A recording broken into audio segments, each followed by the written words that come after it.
Manusia diciptakan oleh Allah Subhanahu wa Ta'ala, sudah diberikan modal yang paling utama dan istimewa. Modal yang paling utama dan istimewa digambarkan di dalam Al-Quran.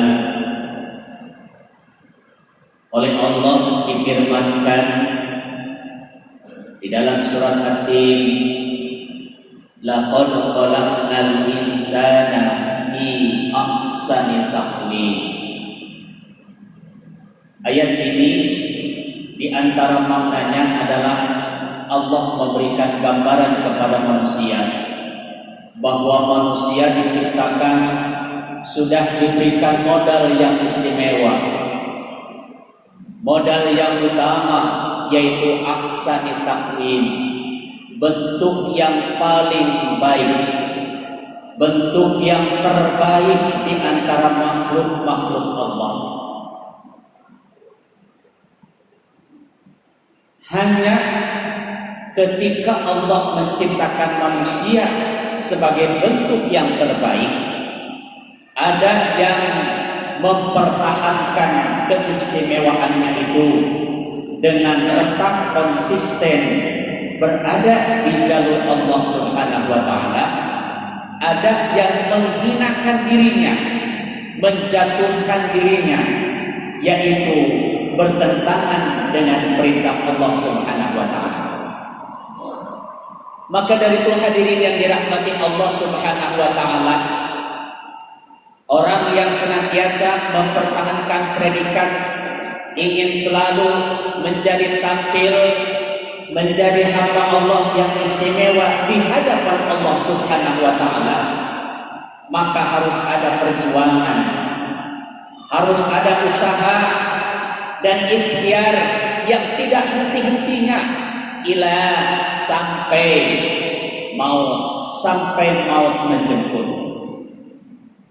Kita kerja ada masanya, ada masa usia kita di mana pada saat tertentu kita diberikan tugas untuk melaksanakan purna tugas. Tetapi ketika ingin menjadi predikat hamba Allah yang istimewa, yang utama di hadapan Allah, ikhtiar, kerja, usaha kita tidak sampai pada batas usia, tetapi sampai kepada akhir usia kita, yaitu al-maut. Bagaimana caranya kita untuk mempertahankan predikat kita sebagai hamba Allah yang istimewa? Ikhtiar kita adalah pertama at-ta'alum, yang kedua al-ibadah. Di dalam kitab Minhajul Abidin, antara ilmu dan ibadah disebutkan jauharani, dua permata yang satu sama lain tidak bisa terpisahkan. Kalau kita ingin menjadi hamba Allah yang senantiasa taat kepada Allah, maka selalu tingkatkan ilmu. Ilmu pun akan semakin berharga ketika ilmu itu semakin bertambah ilmu, dia semakin banyak mengamalkan ilmu. Hadirin jamaah yang dirahmati Allah Subhanahu wa Ta'ala. Maka dari itu Rasulullah Shallallahu Alaihi Wasallam di dalam hadisnya beliau mengungkapkan, mengabarkan kepada kita ada dua hal yang istimewa di hadapan Allah, yang tidak ada tandingnya, utama di hadapan Allah Subhanahu wa Ta'ala. Sabda Rasulullah Sallallahu Alaihi Wasallam, khaslatani la syai' afdalu minhuma. Ada dua hal yang tiada ada tandingnya dari dua hal itu. Apa saja? Yang pertama kata Rasulullah Sallallahu Alaihi Wasallam, al-imanu billah wan naf'u lil muslimin. Pertama, yaitu orang yang senantiasa teguh, istiqomah, konsisten, yaitu beriman kepada Allah Subhanahu wa Ta'ala. Yang kedua, orang yang paling istimewa, orang yang senantiasa utama di hadapan Allah, wa naqulil muslimin, orang yang senantiasa memberikan manfaat bagi orang-orang Islam. Hadirin yang dirahmati Allah, pertama keimanan yang sering kita dengar, sering kita baca, bahkan kita kadang sudah bosan dengar kata iman. Tetapi ingat, di balik kata iman segudang manfaat, segudang hikmah, segudang isi di dalamnya. Ketika semakin digali, akan semakin kuat iman kita kepada Allah Subhanahu wa Ta'ala. Kita ambil hikmah daripada makna iman. Ketika kita usaha bisnis, kalau orang mendapat atau kuat imannya, terdapat di dalam jiwanya iman yang kokoh, usahanya, ketika dia sukses, dia tidak akan takabur. Dia tidak akan menyatakan bahwa ini hasil kerja keras saya, tetapi dia akan menyerahkan kepada Allah. Biidznillah, ini atas izin Allah Subhanahu wa Ta'ala. Saya sukses atas bantuan Allah Subhanahu wa Ta'ala. Saya sukses atas iradah Allah Subhanahu wa Ta'ala. Sehingga dia tetap rendah hati. Bahkan hasil usaha yang dia dapatkan itu, dia ingin memberikan manfaat kepada orang lain. Di saat usahanya bangkrut, usahanya gagal, bisnisnya gagal, ataupun dalam kerja karirnya tidak maju, karirnya tidak meningkat, dia tetap tidak putus asa. Dia tetap menyerahkan kepada Allah dan husnuzon kepada Allah, yakin kepada Allah. Bisa jadi ketika saya gagal, ini adalah keuntungan bagi saya. Bisa jadi ketika saya sukses dalam bisnis, saya bisa takabur di hadapan Allah. Saya bisa jauh dari Allah, maka Allah sengaja menggagalkan usaha kita, tidak meningkatkan karir kita, supaya kita tetap berada di jalan Allah Subhanahu wa Ta'ala. Inilah hikmah di balik segudang hikmah makna iman. Makanya iman harus selalu kita kokohkan di dalam hati kita, di dalam jiwa kita. Salah satunya yang sering kita lakukan adalah konsisten melaksanakan sholat berjamaah dan ikut kegiatan-kegiatan taklim. Hadirin yang dirahmati Allah Subhanahu wa Ta'ala. Yang kedua, khaslatani la syai'atun, yang tiada tandingnya bagi seorang muslim adalah ketika dia bermanfaat bagi orang lain. Hadirin yang dirahmati Allah Subhanahu wa Ta'ala, ini adalah ajaran tuntunan baginda Rasulullah sallallahu alaihi wasallam, bahwa kita hidup bersosialisasi, bersosial, bergabung, berkumpul dengan komunitas-komunitas di mana kita berada. Maka orang yang istimewa di situ dia ingin berperan. Bagaimana dia ingin memberikan manfaat kepada orang lain sehingga dia tampil istimewa di hadapan Allah sebagai manusia yang utama, manusia yang berkualitas. Bagaimana kita bisa memberikan manfaat? Yang pertama, bil maqal, yaitu kita bisa bermanfaat dengan apa yang kita ucapkan. Hati akan diekspresikan oleh ucapan. Maka dari itu, hadirin yang dirahmati Allah, bagaimana bedanya orang berakal dengan orang yang tidak berakal?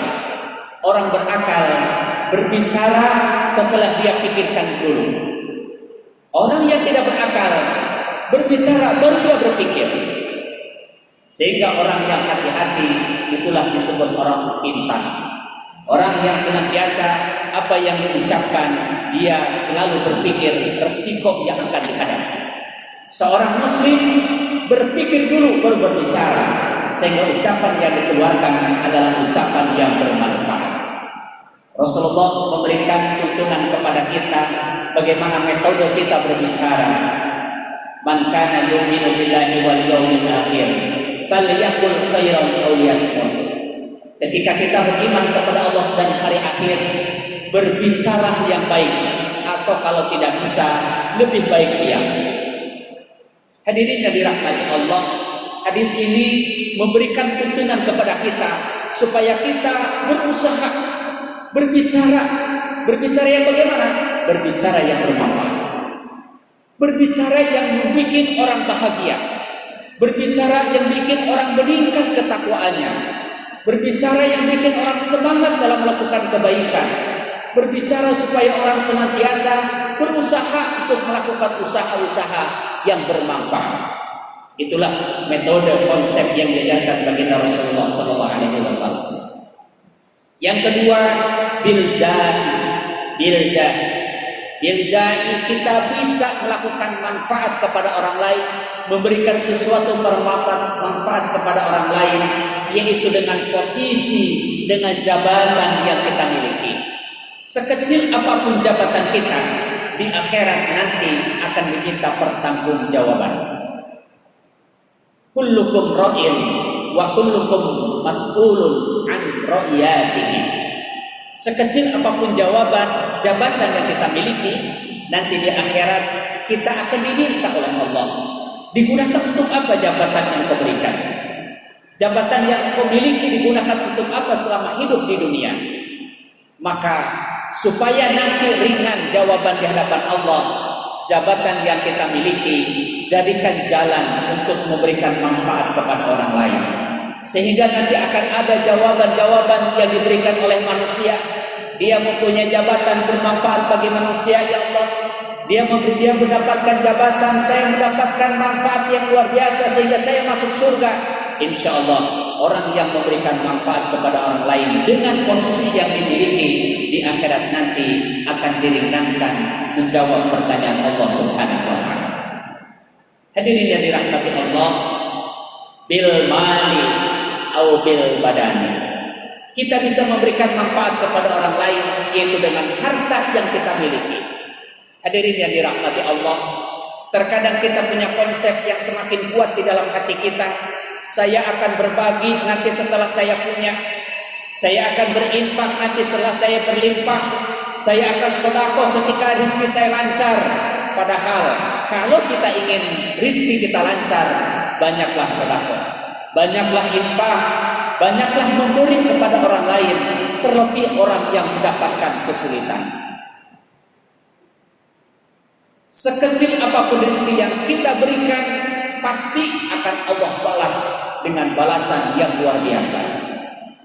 Maka dari itu hadirin yang dirahmati Allah, ketika kita ingin berbagi konsep kita, apa yang kita miliki, berikan kepada orang lain supaya bermanfaat. Dengan harta kita, au bil badani, atau dengan fisik yang kita miliki. Kalau ada orang yang perlu tenaga, maka jadikan itu wasilah jalan untuk memberikan manfaat lil muslimin kepada orang lain, terutama di antaranya orang-orang Islam.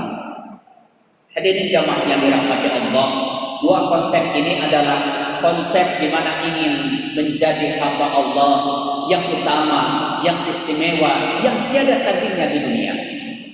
Dua hal ini tidak boleh satu sama lain hilang. Kita punya keimanan tapi tidak ada manfaat, maka keimanan kita akan tergerus, bahkan akan muncul kekufuran. Pun demikian, kita memberikan banyak manfaat kepada orang lain, tetapi tidak ada keimanan, bisa jadi kita akan merasa takabur, merasa bangga diri bahwa apa yang diberikan hasil usaha tanpa ada bantuan orang lain. Hadirin jamaah yang dirahmati Allah Subhanahu wa ta'ala. Lalu Rasulullah memberikan gambaran dua hal, khaslatani la syai'ah bas. Dua hal yang tidak ada tandingnya, hina di hadapan Allah Subhanahu wa ta'ala. Apa dua hal itu? Yang pertama, asyirku billah, yaitu musyrik di hadapan Allah. Musyrik kepada Allah, menyekutukan Allah. Yang kedua, wad-darru lil muslimin, orang yang bikin madarat muslim yang lain.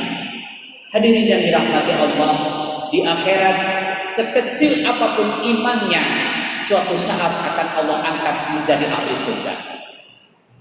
Sekecil apapun imannya, yakin insya Allah suatu saat dia akan diangkat oleh Allah. Maka dari itu, seberat apapun masalahnya, serumit apapun masalahnya, jangan sampai kita menggadaikan iman kita. Karena ketika kita bahagia di dunia tanpa iman, bersiaplah sengsara di akhirat tanpa akhir. Maka iman yang kita miliki tidak boleh kita gadaikan, tidak boleh kita jual seberapapun harta dunia yang ada di dunia ini. Yakin modal hidup kita adalah iman, yakin kepada Allah Subhanahu wa taala. Maka dari itu hadirin yang dirahmati Allah, supaya iman kita tetap kokoh di hadapan Allah Subhanahu wa taala.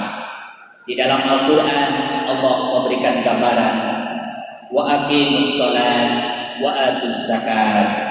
Selalu istiqomah mendirikan sholat supaya iman kita tidak goyah, iman kita tidak tergerus, iman kita bahkan tidak hilang. Tugas-tugas kita sebagai hamba Allah ikhtiar maksimalkan untuk kita laksanakan. Yang kedua, washkuru anishkurli wali walidayya. Senantiasa bersyukur kepada Allah, berterima kasih kepada Allah, dan berusaha untuk berbuat baik kepada sesama. Yakin ketika iman kita terus dipelihara, dikuatkan, ditunjang dengan kita berikhtiar selalu berbuat baik kepada orang lain, yakin in ahsantum ahsantum li anfusikum wa in asahtum falaha. Ketika kita berbuat baik, maka apa yang kita lakukan akan kembali kepada diri kita. Kita selama ini dianggap orang baik, itulah buah dari kebaikan kita. Suatu saat ada orang dianggap jelek oleh orang lain karena perbuatannya, pun demikian itu adalah buah dari perbuatannya. Pilihan kita mau jadikan predikat orang baik ataupun orang yang tidak baik, semuanya kembali kepada perbuatan yang kita lakukan. Mudah-mudahan hadirin jamaah yang dirahmati Allah Subhanahu wa taala menjadi inspirasi bagi kita semuanya untuk tetap ikhtiar menguatkan iman kita ila akhir hayati, sampai akhir hayat kita, dan berusaha berikhtiar melakukan berbagai kerja-kerja kebaikan sehingga kebaikan kita di dunia meraih berkah, di akhirat menjadi amal soleh, kita termasuk orang-orang jadi calon ahli surga. Billahi taufiq wal hidayah. Assalamualaikum warahmatullahi wabarakatuh.